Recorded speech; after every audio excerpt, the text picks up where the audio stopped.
The Transcontinental Railroad is one of the biggest things in the history of our country. It was amazing.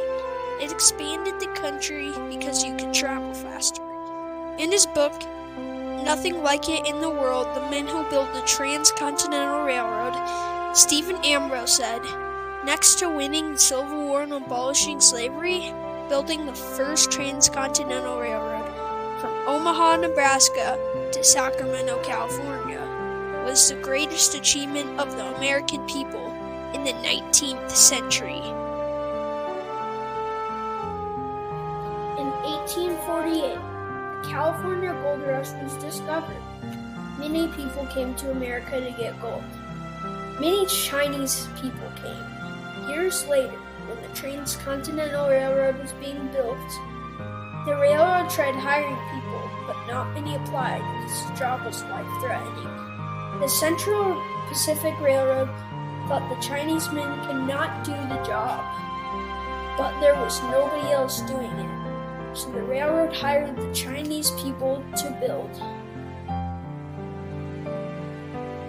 In 1867, the Chinese railroad workers went on strike because they were not getting paid equal to the white workers during the construction of the Transcontinental Railroad. The end of the strike did not result in the Chinese demands being met. Soon the railroad raised the wages for more experienced workers. The Chinese had the right to be paid equal to the white workers. The Central Pacific did not act responsible in the treatment of the Chinese. Lots of the Chinese workers lived in a part of China that was very poor. Most people could not find employment, so they went to America to find work. According to Stanford's Chinese Railroad Workers in North America project, the Chinese workers were very important. Leland Stanford, one of four principal investors in the Central Pacific Railroad, reported to Congress in 1865. He said, a large majority of white laboring class on the Pacific coast find most profitable and congressional employment in mining and agriculture pursuits than in railroad work.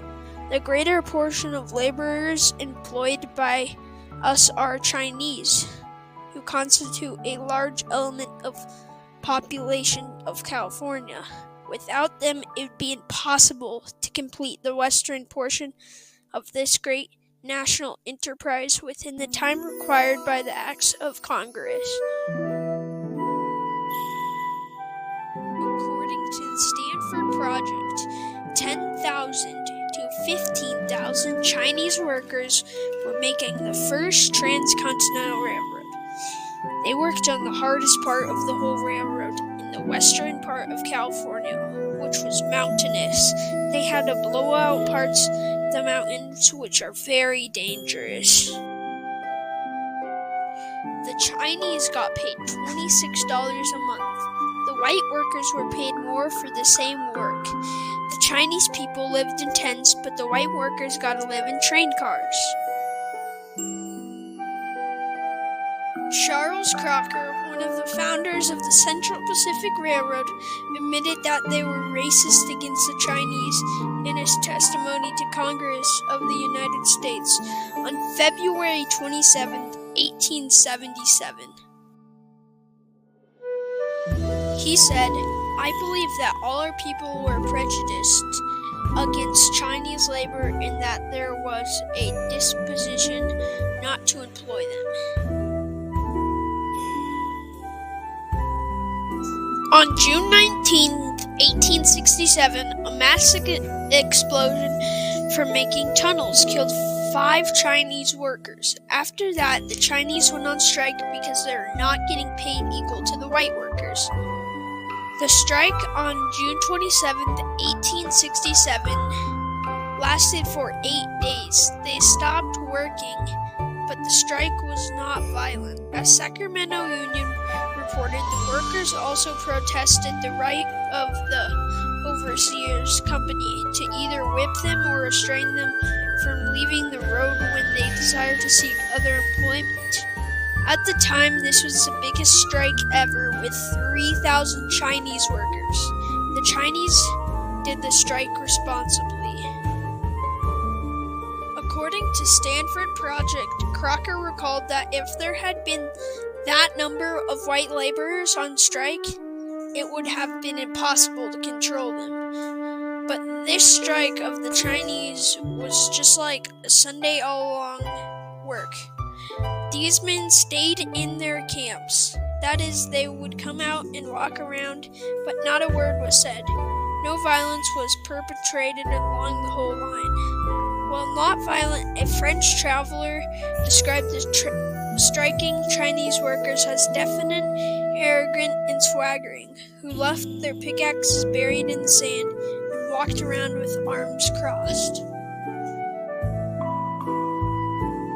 The railroad tried to end the strike by cutting off supplies to the area. Chinese workers were suffering without food.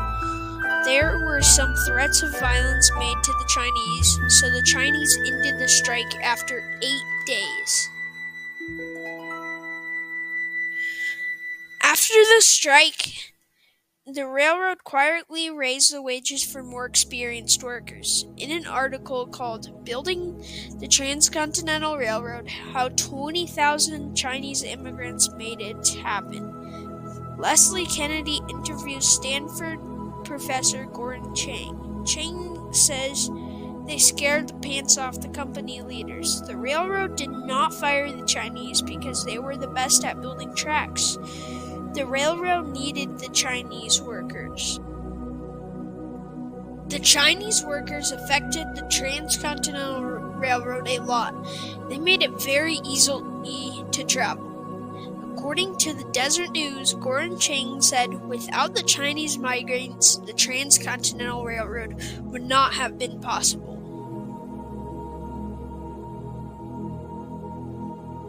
The railroad changed the viewpoint of the Chinese people. It showed they were not weak and could do hard things.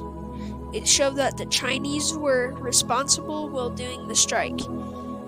They are respected for their labor in changing America forever. They proved the Central Pacific wrong. The Transcontinental Railroad made it so you could go places you could not go in the 19th century. Before the railroad, you'd have to make a dangerous journey in a wagon. The reason this happens is because the great workers of the Transcontinental Railroad.